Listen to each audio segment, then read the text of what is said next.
안녕하세요. 뚱씨 이탈리아에 다시 보고 싶은 영화 윈체스터 73 3부 시작하겠습니다. 1, 2부 간단하게 줄거리 요약하면 뭐 그렇게 공간 이동이 있었습니다. 제일 처음에 그 다찌시라는 곳에 사격 대회 있었고요. 거기에서 이제 그 윈체스터 73 그 탈취 당하죠. 그 더치 헨리한테. 근데 더치 헨리는 또 도박으로 해서 그 조엘 아몬트한테 잃게 되고요. 그 총을.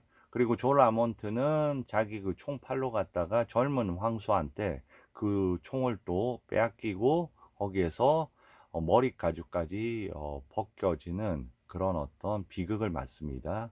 그리고 이제 그 총은 이제 젊은 황소의 소유였는데 그 미군들하고 교전이 이루어지면서 거기에서 제임스 스튜어트가 쏜 총에 맞아서 젊은 황소는 사망을 하고 그 총은 미국 기병 토니 커티스가 그거 주었죠. 주은 다음에 그 상사한테 전달을 하니까 상사가 그걸 선물로 해서 누구한테 줍니까? 스티브, 겁쟁이 스티브한테 줍니다. 그리고 이 장면은 스티브하고 롤라가 그 스티브가 얘기했던 그 제임스의 집으로 해서 들어가고요.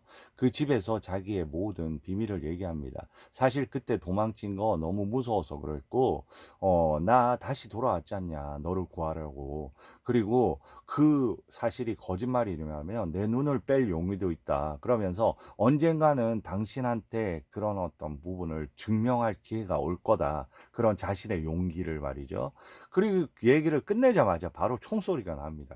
마치 그 기회가 지금 왔다는 듯이 마치 그 자신의 그 겁쟁이였던 그런 모습을 깨끗이 일소할 수 있는 새로운 기회가 온 듯한, 그러니까 공간으로 들어가자마자 저 야외 공간에서 또 저런 어떤 사건들이 벌어지는 겁니다. 총소리가 나고요. 그리고 저 집으로 기어 들어오는 거죠. 누구였습니까? 댄 드레이아, 와코 자니딘.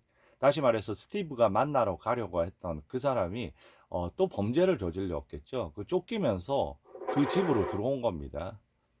네. 아 하면서 너를 여기서 만나다니 해서 일단은 교전을 하게 되고요. 너가 내가 데려온 여자야. 그러니까 이런 여자라고 너 얘기 안 했잖아. 벌써 그렇게 좋아 보이지 않습니다. 그리고 어때요? 음, 이 중간에는 아주 그 행복해 보이는 그 저 뭐랄까 엄마와 자식들이 있는 거죠. 야, 어떤 여자인지 벌써 해서 저 여인에 대해서 관심을 표명합니다. 그러니까 제멋대로 인물이고 좋지 않은 인물인 거는 분명합니다. 저 댄 브레이아는 정말 개성이 강한 배우긴 한 것 같아요. 벌써 등장만으로 해서 어때요? 그 어떤 다른 분위기를 연출해 줍니다. 그리고 자, 얘기를 합니다. 뭐라고 얘기합니까? 밖에서 이 여인들은 빨리 밖으로 내라고 합니다. 보호해 줘야 되니까. 그러면서 커피나 달라고 하고, 그러니까 저 아이를 보면서 자기가 나서야 되겠다고 생각을 한 거죠. 그러면서 아이 빨리 내보내라고 하니까 이제는 맞서게 될 겁니다. 너 나쁜 정말 비열한 총잡일 뿐이지 너가 텍사스에서 제일 총을 잘 쏘면 뭐해, 이 비열한 놈 같으니 하면서 이 사람들을 대신해서 어때요? 이런 부분이 되게 영화에서 중요한 포인트인 것 같습니다. 이 장면 하나가 보여. 뭐라고 했습니까? 뭔가 나타나면 자기가 그런 거를 갖다 겁쟁이가 아니었다는 거를 증명한다고 그렇게 얘기했죠.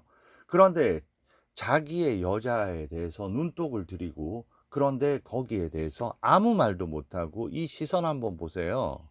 비겁하게 눈을 내리깔면서 어쩔 줄을 모르고 여기에 대해서 완전히 용감하게 상대하는 거는 오히려 셜리 윈터스입니다. 로라입니다.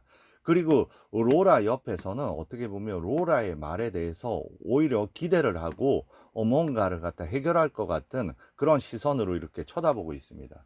완전히 그 증명 자체가 불가한 겁장이라는 거를 다시 한번 확인시켜주는 장면입니다.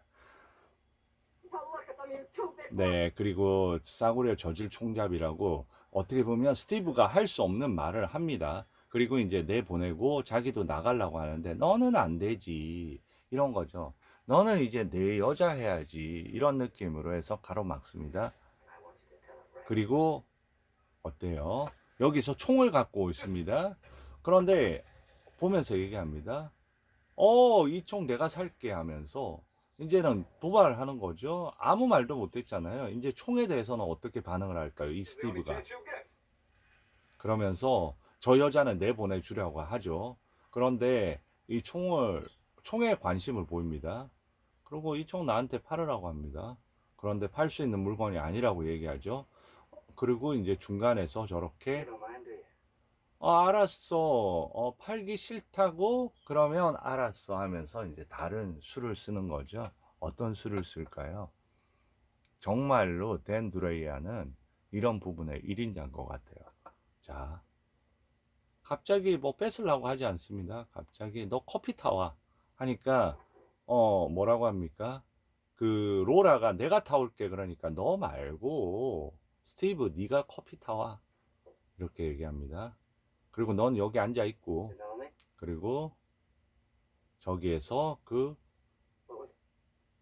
내가 어디까지 얘기했더라 내 얘기 더 할게 그리고 이제 내 커피까지 타와 이러고 저 옆에 같은 그리고 커피 다 준비됐다니까 뭐라고 합니까? 이제 너가 갖고 와. 너 앞치마라도 둘러야 되는 거 아니야? 하면서 모욕을 주는 거죠. 한편으로 보면 이런 장면, 그 본인의 여자까지 막 이렇게 그 마구 다루고요. 그리고 한편으로 보면 저 커피를 타면서 굴욕적인 느낌이 있죠. 그런 어떤 이런 연출, 아주 효과적이면서 그 긴장감을 극대화시키는 어떤 연출입니다. 자, 여기서도 얘기하죠. 너는 뭘 증명을 하고 싶어 해? 이 얘기는 어떻게 보면, 그 자기의 남편이 될 스티브한테, 하는 얘기하고 똑같은 얘기입니다. 너 증명한다고 했는데, 너 도대체 뭘 증명하느냐?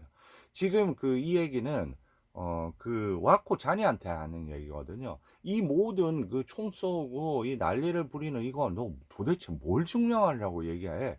한편으로 보면 이 얘기는 저 스티브의 귀에는 이렇게 들리겠죠. 너 증명한다고 했잖아. 그런데 지금 이 상황에서 너 도대체 뭐 증명하고 있니? 이런 느낌을 듭니다.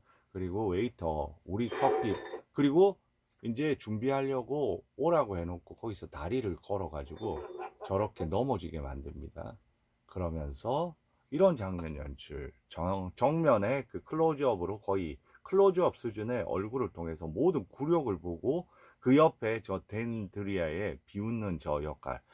어떤 연기 기억나시죠? 그때 그 창 속의 여인 할 때 그 뭐야 조앤 베넷이 어떻게 보면 유혹을 해가지고 이 남자를 이렇게 돌려보내려고 하죠. 보디가드. 그런데 거기서 낌새를 딱 알아차고 완전히 돌변하는 연기를 했었죠. 그리고 결국은 나중에 총 맞아 죽잖아요. 그 영화에서도. 저 그 존재감은 확실한 배우긴 합니다. 자, 여기서 굴욕을 주는 거죠. 이제는 너 씻어. 너가 흘렸잖아. 이제 닦어. 이렇게 얘기를 하는 거죠. 그러면 이게 어떻게 갈까요? 이제는 싫다는 겁니다. 너 더 이상은 싫어하고 이제 모든 굴욕의 끝을 간 거죠. 이게 어떤 방식일까요? 이게 바로 그 와코 자니가 총 달라고 했을 때 총 안 주겠다고 싫다고 하니까 총을 얻어내는 방식입니다. 상대방을 알고 심리적으로 극단적인 모멸감을 주면서 자기의 목적을 성취를 하는 거죠. 그 와코 자니가 이 텍사스에서 총을 제일 잘 쏘는 인물인데 총을 꺼내면 어떻게 될까요? 네, 저렇게 한 방에 끝나고 죽으면서 얘기를 합니다. 나 노력을 했는데 하면서 마지막 단어가 그겁니다. 나 노력을 했는데 이게 뭘까요? 나 겁장이가 아니려고 노력을 했는데 결국은 나는 그걸 극복하지 못했어. 나는 당신 앞에 증명을 할 수 없었어. 이런 어떤 인물의 유형도 하나의 캐릭터 중에 한 부분이잖아요. 그 어떻게 보면 그 모든 인물이 다 용기 있고 그럴 수가 없잖아요. 그리고 어떻게 보면 본인의 그런 어떤 그 용기와 그걸 넘어선 총을 소유해서 이런 어떤 비극이 온 게 아닌가 싶습니다. 그리고 이제 여기서도 그 바깥에 있는 세력은 아무래도 정당한 세력인 것 같습니다. 처음에 얘기한 부분이 너 순순히 나오면 공정한 재판 받게 해줄게 했으니까요. 그래서 결국은 저 불을 질러서 와코 자니를 일당을 처리할 수밖에 없네요. 그리고 나머지 일당은 나가면서 다 총에 맞아 죽고요. 와코 자니는 저렇게 뒷문으로 빠져나오는데 누굴 데리고 갑니까? 인질로 잡는 거죠. 로라를 데리고 가니까 총을 못 쏘는 거죠. 모든 걸 활용할 수 있는 사람입니다. 그리고 이제 바로 그 반대편에서는 저런 연출도 되게 그 멋들어진 연출 아닙니까? 그냥 단조롭지 않아요. 저 뒤에 그 아주 그 뭐랄까 기이하게 서 있는 기둥처럼 서 있는 마치 총 같기도 하고요. 그런 선인장들이 단조로움을 피하게 해줍니다. 여기서도 뒤에 보면 저런 그림자라든지 공간을 다양하게 그 추상적으로 또 채우고 있기도 하고요. 네, 이런 구도.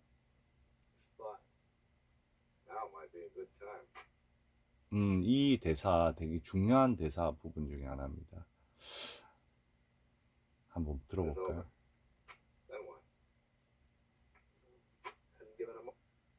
이 얘기, 그 얘기 하는 겁니다. 너 이거 추적하는 거, 이거, 그 전에가 대사가 사실 더 중요해요. 너 가만히 보니까 추적하면서 너 그분한테 배우지 않았어 하면서 그분이라는 용어가 나옵니다. 그 친구가 얘기하는 거죠. 린 마카담한테. 너 그분한테 배울 때는 뭘 사냥해야 된다는 거, 그거에 대해서 배우지 않았어? 그런데 너 갈수록 보니까 이제는 사람을 죽이고 하는 그런 데에서도 너 흥미를 느끼는 것 같더라 하면서 너 좀 변한 거 아니야? 이렇게 얘기하는 느낌이 있습니다. 그러자 제임스 스튜어트가 나 그렇지 않아.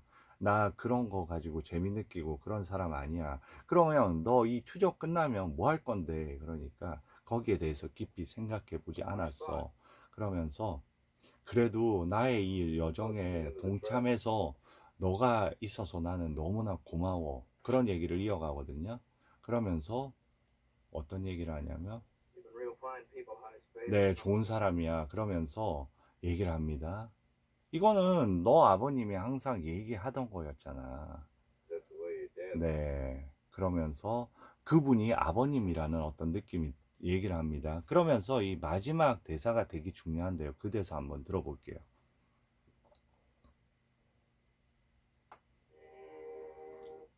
어떤 대사였냐면요. 그 대사는 잡고 가야 될 것 같아요. 자, 바로 전 대사입니다. 네, 이 정도 될겠네요. 그러셨죠? 그리고 자, 아버지는 사람은 친구 하나만 있으면 부자라고 말씀하셨지. 그러고 나서 나는 부자야 하는 얘기가 있거든요. 그런데 이 영화의 전체적인 흐름하고 속에서는 너무나 우리가 단순하게 들릴 수 있는 어떤 그런 얘기인데 너무나 진정성 있게 들리더라고요. 이게 어떻게 보면 연출의 힘이고 연출의 힘을 통해서 이 대사, 단순한 대사 하나가 힘을 갖게 되는 어떤 그런 부분인 것 같아요. 네, 그러면서 이렇게 둘이 퇴장하는 저 장면 되게 멋지더라고요. 그리고 보세요. 총과 더불어 딸려온 어떤 뭐 부산물 같은 그런 느낌이 들지 않아요? 그래서 이제 거의 지금 시점은 와코잔이 여자가 된 겁니다. 그리고 이 소리도 좋네 하면서 이제 신호하는 거죠. 저 산채 같은 장소죠. 그러니까 중간중간에 저런 머무는 장소를 통해서 또 다른 단조로움을 피하고 있습니다. 저기는 그 더치 헨리 일당이 있는 거고요. 여기서 이제 와코 잔니가 합류해서 뭔가를 꾸미는 거죠. 그러니까 그 여정 중에서 중간에 공간은 아까 제임스네 집 불탔죠. 그죠? 그리고 이제 이 공간으로 왔습니다.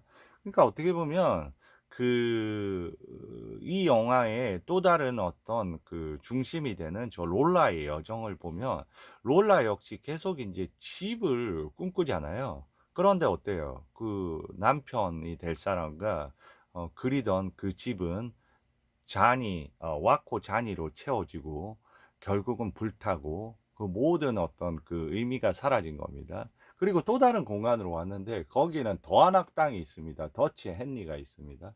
그러니까 어떻게 보면 악당들 사이에서 이리저리 팔려다니는 그런 어떤 비극적인 운명을 또 수행하고 있는 또 다른 한 명의 그 피해자라고 할 수 있죠.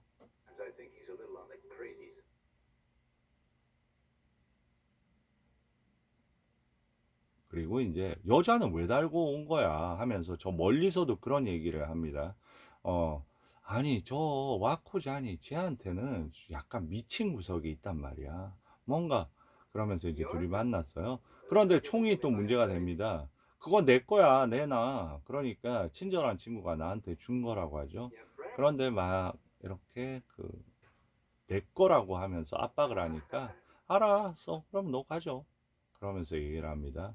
그 나중에는 이제 얘기를 하는 거죠. 너 그렇게 힘들게 얻어놓고 사람까지 죽이면서 그 총 얻어놓고 그 총 왜 준 거야? 하고 나중에 와코 자니한테 묻는 부분이 나옵니다. 그때 와코 자니가 뭐라 하냐면 나 그거 준 거 아닌데 나 나중에 내 방식으로 돌려받을 건데 하고 얘기를 하는 그런 장면도 있어요. 너 어디서 본 거 같은데 너 피아노 치고 춤추는 다찌시에서 그거 했던 여자지. 근데 보세요. 옆에 앉히고 그리고 진지한 얘기를 하려고 하는데 해봐. 뭐 중요해. 여기 그냥 이 여자는 앉아 있는 거야. 하는데 거슬리는 거죠. 거슬립니다. 그러면서 중간에 저런 어떤 긴장감, 그리고 기이함, 그리고 서서히 피어오르는 광기. 댄 드레이야 정말 존재감 있는 배우긴 하네요. 그러면서 이런 연출, 그 사이에 만약에 이 여인이 없었다면 이 분위기는 훨씬 단조로웠겠죠. 그러니까 어떻게 보면 이 영화에서 실질적으로도 로라의 존재는 영화 내용상으로서도 어떻게 보면 놀이객감 같은 하나의 도구로 쓰이는 어떤 그런 느낌이 있지만 현실적으로도 보면 연출에 있어서 저 로라의 존재 자체가 전체적인 분위기를 바꾸는데 엄청나게 기여를 하는 것 같아요. 저 로라가 없었다면 저 댄 드레이아의 광기 자체가 그렇게 저렇게 피어나지는 않았을 겁니다. 저 시선. 되게 간단하게 저렇게 운영을 하면서 네, 긴장감을 극도로 높이는 거죠. 이제 더치 헨리는 더 이상 참을 수가 없습니다. 야, 일단 너 여자하고 노는 거 내일 할 수 있잖아. 내일 은행 강도 이게 탈취 사건 하고 나서 할 수 있잖아. 하면서 얘기를 합니다. 이제 본인의 플랜을 얘기하고요. 결국 얘기는 간단합니다. 어떤 얘기를 하냐면 우리가 은행 털 때 너는 맞은편에 바에서 나 어머해주면 돼. 그런데 그때 어때요? 지금 사진을 거기 놓여있는 사진을 누가 보고 있습니까? 로라가 보는데 사진 참 기이하네요. 여기 어떤 노인이 있고요. 완전히 어떤 사진 같아요? 딱 보면 어떤 그 포즈나 이런 걸 보면 가족 사진 같은 느낌이 들지 않습니까? 제임스 스튜어트고요. 여기 더치 헨리잖아요. 그리고 한 노인. 아무래도 그 아버지로 추정될 수밖에 없네요. 혹시 그분이 그 아버지 그 사진을 보고 있고요. 그리고 이제 여러 가지 얘기를 하고 있습니다. 그러면서 사진을 이제 뺏어서 어떻게 할까요? 저기 그냥 대충 던져버립니다. 그러니까 어떤 의미예요? 본인한테는 저 사진이 큰 의미가 아니라는 거죠. 그러면서 이제 여러 가지 뉘앙스를 보여줍니다.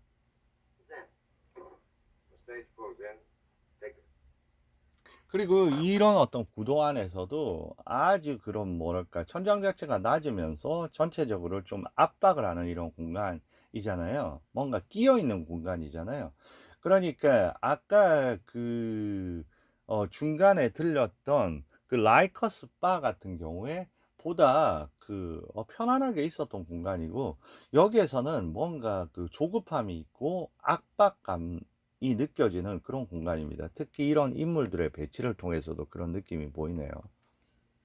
뭔가 끼어 있는, 그러니까 운명에 이제 끼어가는 어떤 그런 느낌이 듭니다. 그러면서 저렇게 총 가지고 장난도 치고, 자, 이제 그 총알을 보면서 이제 웃는 거죠. 중간중간에 어떻게 보면 그런 제임스 스튜어트를 떠올릴 때마다 어떤 인생의 의미를 갖는 듯한 그런 느낌이 듭니다. 그러니까 어떤 뭐랄까 희망 같은 그런 걸까요? 어떤 종류의 계속해서 누군가에 끌려다니고 누군가한테 버려지는 그런 어떤 존재잖아요. 어떻게 보면 본인의 여자 예전의 그 직업 자체도 그랬을 것 같습니다. 그러니까 틀림없이 스티브하고 얘기할 때 자기는 그 다찌 시에서 돈을 많이 벌었다고 합니다. 어떤 식으로 벌었는지 충분히 상상이 가죠. 그런데 영화 초반에 바로 보안관한테 쫓겨나잖아요. 그 시에서조차 버려지는 그런 존재입니다. 그리고 많은 남자한테 버려지는 거죠. 그러면서 유일하게 이제 저 총알을 갖고 자기한테 유일하게 나이스하게 대해준 그 제임스 스튜어트를 생각을 한 겁니다. 어떻게 보면 이러한 어떤 불행만이 가득한 인생에서 어떤 새로운 희망이 될 수 있을까? 그것도 이런 어떤 영화에 대부분 영화에서는 어떻게 보면 저런 경우 비극적으로 총을 맞아 죽거나 하는 그런 방식이죠.